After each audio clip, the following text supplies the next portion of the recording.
दर्शकों, आज की यह कहानी सुनने के बाद जीवन को समझना आपके लिए पहले से कहीं आसान हो जाएगा। जिंदगी कैसे जी जाए और खुश रहकर बड़ी सफलता कैसे पाई जाए, इसका एक गहरा राज मैं आपको एक कहानी के जरिए बताने वाला हूं। तो चलिए शुरुआत करते हैं। बुद्ध कहते हैं कि सच्ची शांति बाहर नहीं, हमारे भीतर छिपी होती है। लेकिन आज के समय में हर व्यक्ति दौड़ता चला जा रहा है, दूसरों से आगे निकलने की होड़ में। हर कोई चाहता है कि वो भीड़ से अलग दिखे, दूसरों से बेहतर साबित हो, लेकिन वो ये भूल जाता है कि जिस राह पर वो भाग रहा है उसका कोई अंत नहीं होता। मंजिल कभी पूरी नहीं पड़ती क्योंकि वो रास्ता अनंत है। जिंदगी के आखिरी पड़ाव पर भी इंसान खुद को उसी दौड़ में खड़ा पाता है जहां से उसने शुरुआत की थी। सच्चाई जानकर भी लोग रुकते नहीं क्योंकि उन्हें हर हाल में जीतना है। जब उनसे पूछा जाता है तुमने जीवन में क्या पाया, तब हम खुद की उपलब्धियों को गिनाने में लग जाते हैं। मैंने ये हासिल किया, वो हासिल किया, इतने सालों की मेहनत के बाद ये मुकाम पाया। पर असल सवाल ये कभी नहीं पूछते, क्या हमने शांति पाई, क्या हमने खुद को पाया। असल मायने वही समझ सकता है जिसने सब कुछ हासिल करने की दौड़ में अपना अनमोल समय खो दिया हो और फिर भी मंजिल से दूर हो। वो लगातार आगे बढ़ता रहता है क्योंकि उसे लगता है अंतिम छोर बस कुछ दूरी पर है। लेकिन जब कभी पीछे मुड़कर देखता है तो पाता है कि वो इस रास्ते पर अकेला ही खड़ा है। और यही सच हम सबके जीवन में भी होता है। इस अनंत दौड़ से बचना लगभग असंभव है। लेकिन कुछ लोग ऐसे होते हैं जो समय रहते खुद को पहचान लेते हैं। वे समझ जाते हैं कि असली यात्रा बाहरी नहीं, भीतर की है। ऐसे लोग अपनी गलतियों को स्वीकार कर उन्हें बदलने की कोशिश करते हैं। जबकि वे लोग जिन्हें नहीं पता कि उनका लक्ष्य क्या है और उनकी यात्रा कहां खत्म होगी, वे बस भागते ही रह जाते हैं, बिना दिशा, बिना विराम। इसी बात को और गहराई से समझाने के लिए आज मैं एक कहानी आपसे साझा करना चाहता हूं। यह कहानी बताती है कि इस अंतहीन दौड़ को कैसे रोका जा सकता है और कौन सी बात हमें अपने भीतर झांकने के लिए मजबूर करती है, ताकि हम अपने जीवन की समस्याओं को जड़ से समझकर उनका समाधान पा सकें। बहुत समय पहले एक नगर के पास एक पहाड़ी पर एक गुरु निवास करते थे। उनका ज्ञान और व्यक्तित्व इतना अद्भुत था कि उनका नाम दूर दूर तक पहुंच चुका था। लोग कहते थे कि उनसे अधिक समझदार और ज्ञानी कोई नहीं। फिर भी आश्चर्य की बात यह थी कि उन्होंने जीवन भर किसी को अपना शिष्य नहीं बनाया। कितने ही चाहने वाले उनके पास आते थे, विनती करते थे कि उन्हें शिष्य बना लिया जाए, लेकिन गुरु हमेशा शांत रहते और किसी को स्वीकार नहीं करते थे। गुरु कभी किसी को अपना शिष्य नहीं बनाते थे। जो भी उनके पास पहुंचता वे उसे वापस लौटा देते। इसी तरह समय बीतता गया और वो युवा गुरु अब उम्रदराज हो चुके थे। अब साधारण काम करते हुए भी उन्हें परेशानी महसूस होने लगी थी। उसी समय उनके मन में एक विचार उठा, अगर मैंने जीवन में किसी शिष्य को स्वीकार कर लिया होता तो आज वो मेरी सहायता जरूर कर पाता। लेकिन मैंने ही हर किसी को दूर कर दिया और अब मेरे पास कोई भी नहीं बचा।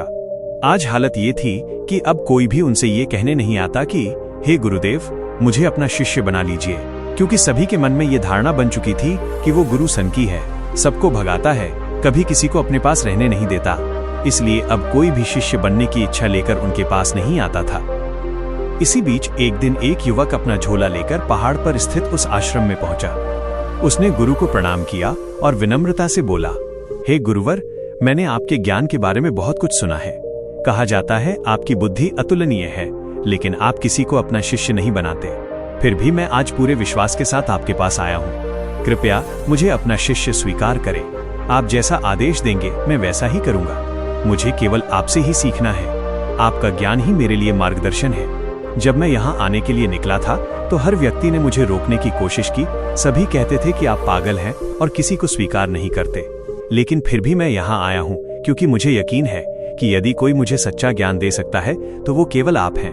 लोग उस युवक को बार बार चेतावनी दे रहे थे, अगर तुम उस गुरु के पास जाओगे तो वो डांटकर भगा देंगे, वो किसी को अपना शिष्य नहीं बनाते। तुम क्यों बेकार में कोशिश कर रहे हो? लेकिन युवक का निर्णय अटल था।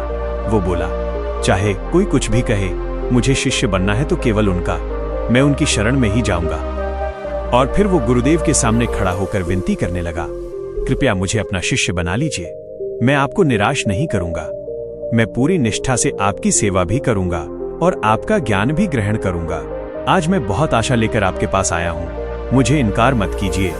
युवक की सच्ची प्रार्थना सुनकर वृद्ध गुरु ने शांत स्वर में कहा, ठीक है, आज से तुम मेरे शिष्य हो, कल से तुम्हारा ज्ञान का आरंभ होगा। धीरे धीरे रात हो गई। पहाड़ी के ऊपर पानी का कोई स्रोत नहीं था। पानी लाने के लिए काफी दूर जाना पड़ता था। युवक को बहुत प्यास लगी थी। वो इधर उधर पानी ढूंढने लगा, लेकिन कहीं भी पानी नहीं मिला। उसे परेशान देख गुरु ने कहा, बेटा, इस पहाड़ पर रात में पानी मिलना असंभव है। आज की रात तुम्हें बिना पानी के गुजारनी होगी। सुबह होते ही हम चल देंगे। युवक ने गुरु की बात मानकर जैसे तैसे रात गुजारी। अगली सुबह दोनों पानी की तलाश में पहाड़ी से नीचे की ओर निकले और एक कुएं तक पहुंच गए। युवक का गला सूख चुका था, प्यास असहनीय हो चुकी थी। उसने तुरंत बाल्टी डाली और पानी ऊपर खींचकर घूंट घूंट नहीं बल्कि एकदम जल्दी जल्दी पीने लगा। युवक को इस तरह पानी पीते देख गुरु ने गंभीर स्वर में कहा, अरे नादान, क्या तुझे मेरी प्यास यकीनन भूल गई? यहाँ सिर्फ तुम ही नहीं, मैं भी प्यासा हूँ।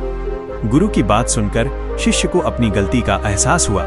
वो तुरंत हाथ जोड़कर बोला, हे गुरुदेव, मुझे क्षमा करें। प्यास इतनी अधिक थी कि मेरे मन में केवल पानी का विचार रह गया और आपका ध्यान नहीं आया।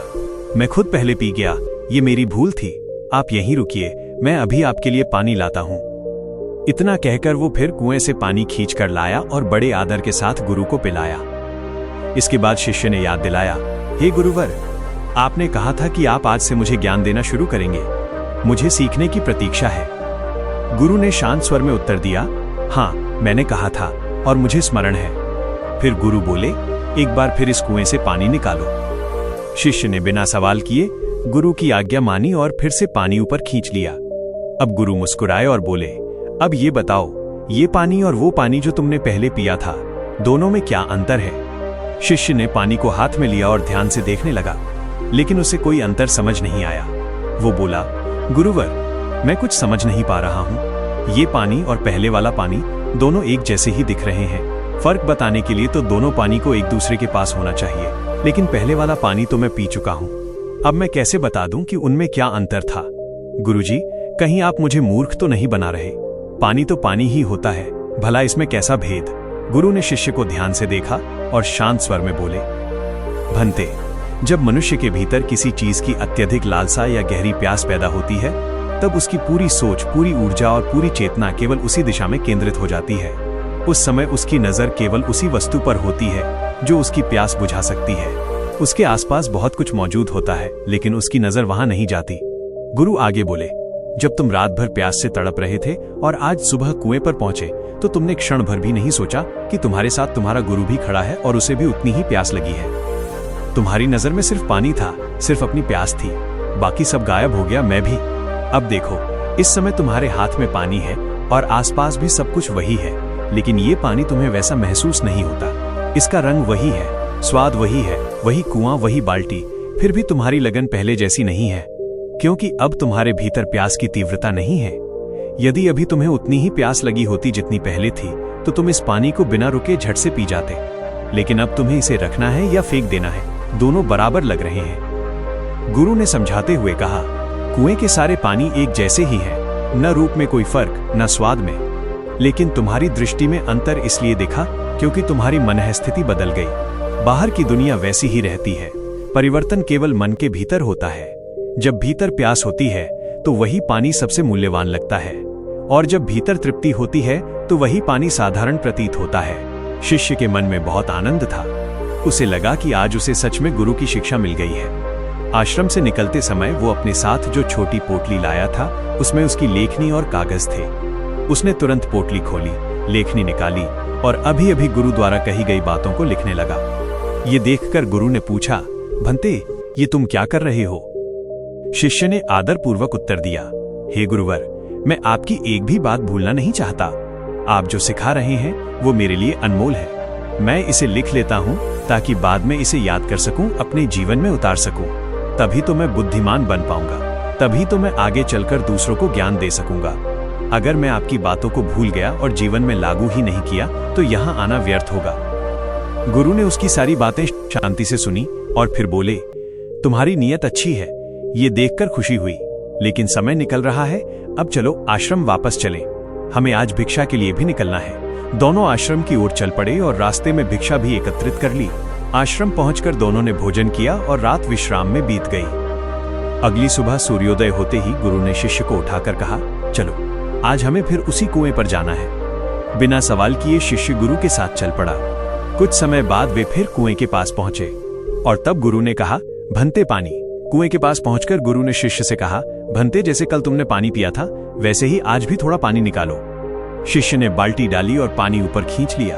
तभी गुरु ने फिर वही प्रश्न दोहराया, कल का पानी और आज का पानी दोनों में क्या अंतर है, बताओ। शिष्य तुरंत अपनी पोटली खोलकर कागज पर लिखी बातें पढ़ने लगा ताकि कल गुरु द्वारा समझाए गए ज्ञान के आधार पर उत्तर दे सके।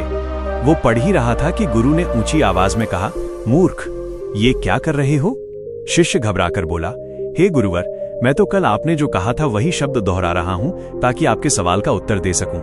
मैंने सोचा कि मैं वही पढ़कर जवाब दूं। इस पर गुरु कठोर स्वर में बोले, ज्ञान का अर्थ सिर्फ शब्दों को याद करना नहीं होता, पहले इस पानी को सूंघो। शिष्य ने पानी को पास ले जाकर सूंघा और चौंक गया। उसमें भारी दुर्गंध थी, जैसे पानी सड़ चुका हो। फिर गुरु कुएं के पास झुके और भीतर झांका। कुएं में एक मृत जीव तैर रहा था। काफी मेहनत के बाद गुरु और शिष्य ने मिलकर उस मृत जानवर को बाहर निकाला। गुरु ने उस जीव की ओर इशारा करते हुए कहा, भंते, इसे देख रहे हो? शिष्य बोला, हाँ गुरुवर, मैं साफ देख रहा हूं। गुरु बोले, इस दुनिया में जो भी जन्म लेता है उसकी मृत्यु निश्चित है। कोई भी जीव चाहे कितना ही शक्तिशाली क्यों न हो, अंत उससे बच नहीं सकता। दोनों ने बड़ी मेहनत से कुएं के चारों ओर मजबूत दीवार खड़ी कर दी। सूरज ढलने लगा था और दोनों वहीं किनारे बैठ गए। तभी गुरु शांत स्वर में बोले, देखो भंते, जीवन का असली अर्थ सिर्फ जीने में नहीं है, बल्कि दूसरों के जीवन की रक्षा करने में भी है।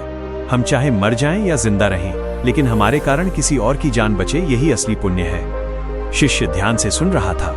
उसकी आंखों में समझ की रोशनी दिखाई दे रही थी। गुरु आगे कहते हैं, ज्ञान सिर्फ लिख लेने से कुछ नहीं बदलता। ज्ञान तब सार्थक होता है जब उसे जीवन में लागू किया जाए। अगर तुम हर बात केवल अपनी पोटली में भरते रहोगे तो ये बातें सिर्फ शब्द बनकर रह जाएंगी, लेकिन अगर तुम इन्हें जीवन में उतार दोगे तो यही शब्द तुम्हारा चरित्र बन जाएंगे। इस बात को सुनकर शिष्य गहरी सोच में पड़ गया।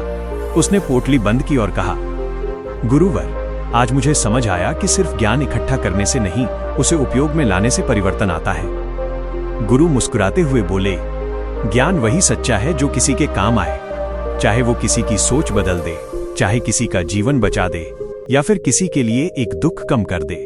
अगर हमारे कारण किसी को थोड़ी भी सुरक्षा, थोड़ी भी राहत मिल जाए तो वही असली तपस्या है। दोनों चुपचाप उसी कुएं को देखते रहे।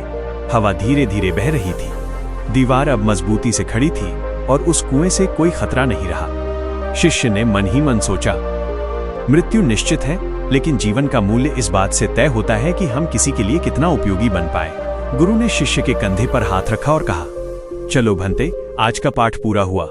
आज तुमने समझा नहीं, सच में सीखा भी है। दोनों वहां से लौट पड़े, लेकिन आज शिष्य पहले वाले जैसा नहीं था। आज उसके कदमों में समझ थी, हृदय में करुणा थी और मन में दृढ़ निश्चय। इस तरह मौन में प्रश्न और मौन में उत्तर तलाशते तलाशते कई महीने बीत गए। शिष्य हर दिन वही सवाल करता, गुरुवर, वो सबसे बड़ा ज्ञान कौन सा है? और गुरु हर दिन उसी शांति के साथ चुप बैठे रहते। धीरे धीरे शिष्य के मन में बेचैनी बढ़ने लगी। वो सोचने लगा, क्या गुरुवर मुझे अब सिखाना नहीं चाहते? क्या मैं ज्ञान के योग्य नहीं हूं? एक रात वो अकेले बैठकर रो पड़ा। उसने मन में कहा, मैंने हर पाठ सीखा, हर आदेश माना, फिर भी मुझे अंतिम ज्ञान क्यों नहीं मिल रहा? सुबह आश्रम में तूफानी हवा चल रही थी। सब पेड़ जोर जोर से हिल रहे थे, लेकिन उनके बीच एक बहुत बड़ा बरगद का पेड़ बिल्कुल शांत खड़ा था, हवा से टकराकर भी स्थिर। शिष्य वहीं बैठा पेड़ को देख रहा था कि तभी गुरु उसके पास आए और बोले, भंते, क्या तुम हवा देख रहे हो? शिष्य ने कहा, हाँ गुरुवर, हवा अत्यंत तेज है। गुरु ने पूछा, और उस बरगद को? शिष्य बोला, हाँ, वो भी दिख रहा है, लेकिन ये हवा के बावजूद नहीं हिल रहा, ये अपने आप में शांत है। गुरु मुस्कुराए और बोले, यही तो सबसे बड़ा ज्ञान है। शिष्य चौंक गया, गुरुवर, मैं समझा नहीं। गुरु ने कहा, जब जीवन में तूफान आए, जब परिस्थितियां तुम्हें हिलाना चाहें, जब लोग तुम्हें उकसाएं, आलोचना करें, अपमान करें, उस समय प्रतिक्रिया देना आसान है, लेकिन अपनी शांति बनाए रखना, यही सबसे बड़ा ज्ञान है। शिष्य के चेहरे पर गहरी समझ उतर आई। गुरु आगे बोले, ज्ञान पाने वाला बड़ा नहीं होता, ज्ञान को व्यवहार में लाने वाला बड़ा होता है।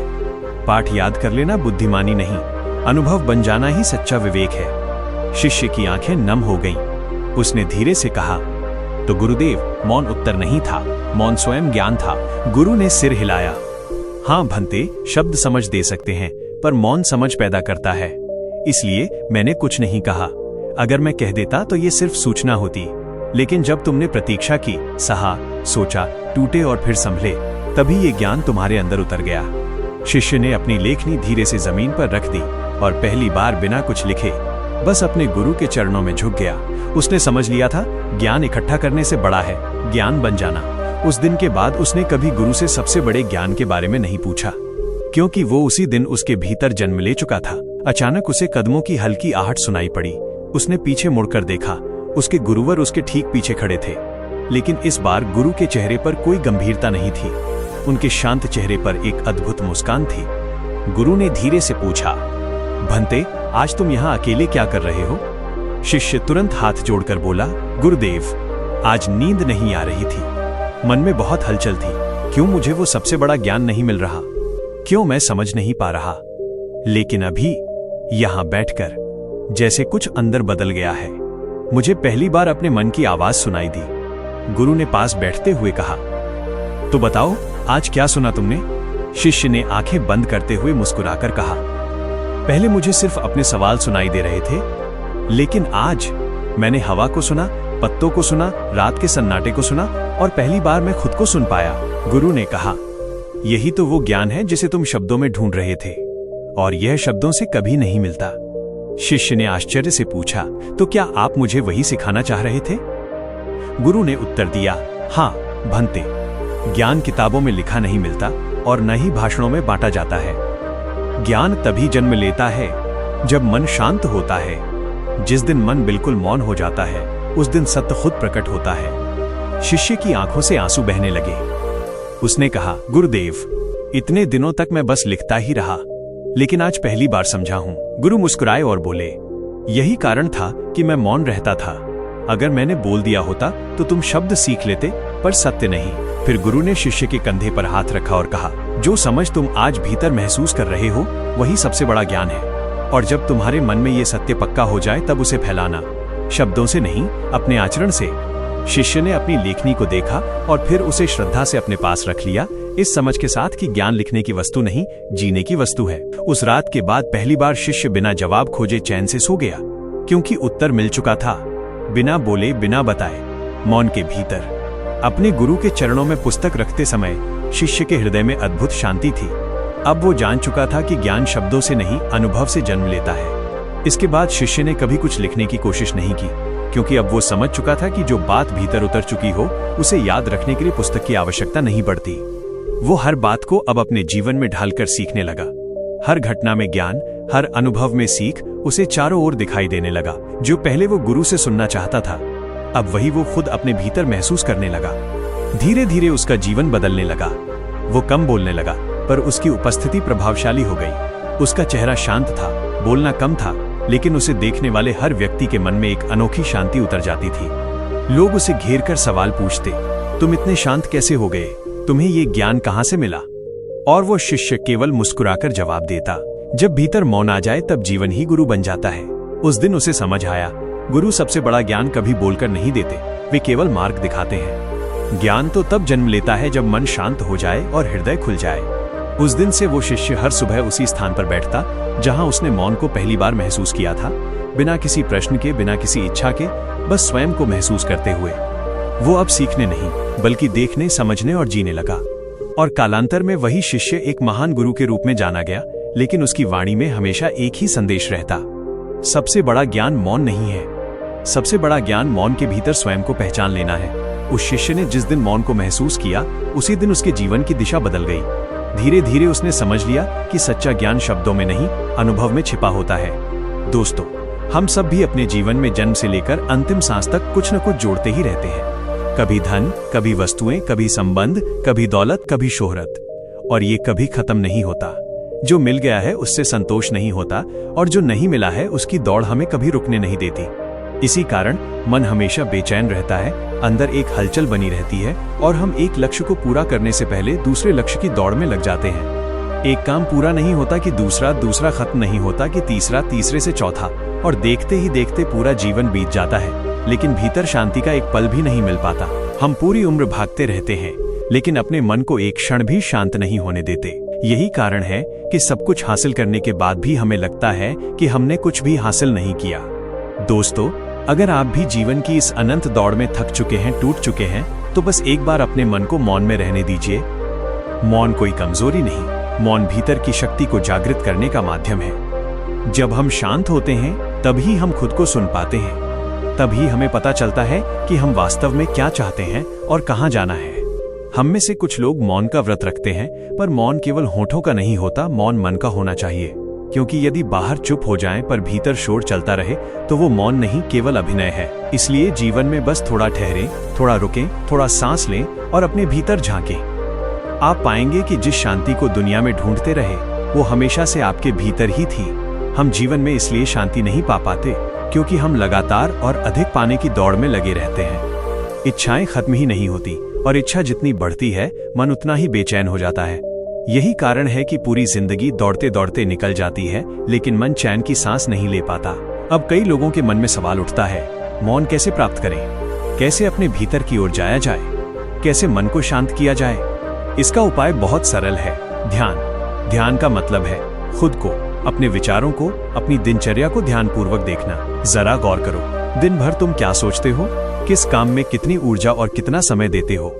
जब कोई घटना घटती है तो तुम्हारे मन में किस तरह के विचार आते हैं। तुम्हें तब एहसास होगा कि हमारा अधिकांश समय उन बातों को सोचने में चला जाता है जिनका वर्तमान से कोई संबंध नहीं होता। और एक बात याद रखना, दुनिया में कोई भी इंसान तुम्हें तुम्हारे जितना प्यार नहीं कर सकता और इसलिए तुमसे बेहतर तुम्हारा परिवर्तन भी कोई नहीं कर सकता। तुम जैसा खुद को बनाना चाहो वैसे बन सकते हो। बस हर दिन थोड़ा सा प्रयास करो, निरंतर कोशिश करो। धीरे धीरे मौन तुम्हारे भीतर उतर आएगा और तुम अपने जीवन को एक सही दिशा और स्थिर अवस्था में ले जाने में सक्षम हो जाओगे। दोस्तों, उम्मीद है कि इस कहानी से आपको कुछ न कुछ सीखने को जरूर मिला होगा। अगर वीडियो पसंद आए तो लाइक करें, अपने दोस्तों के साथ शेयर करें और ऐसे ही प्रेरणादायक कंटेंट के लिए चैनल को सब्सक्राइब करके नोटिफिकेशन बेल जरूर दबाएं। तो मिलते हैं अगली वीडियो में, तब तक अपना ख्याल रखें। धन्यवाद।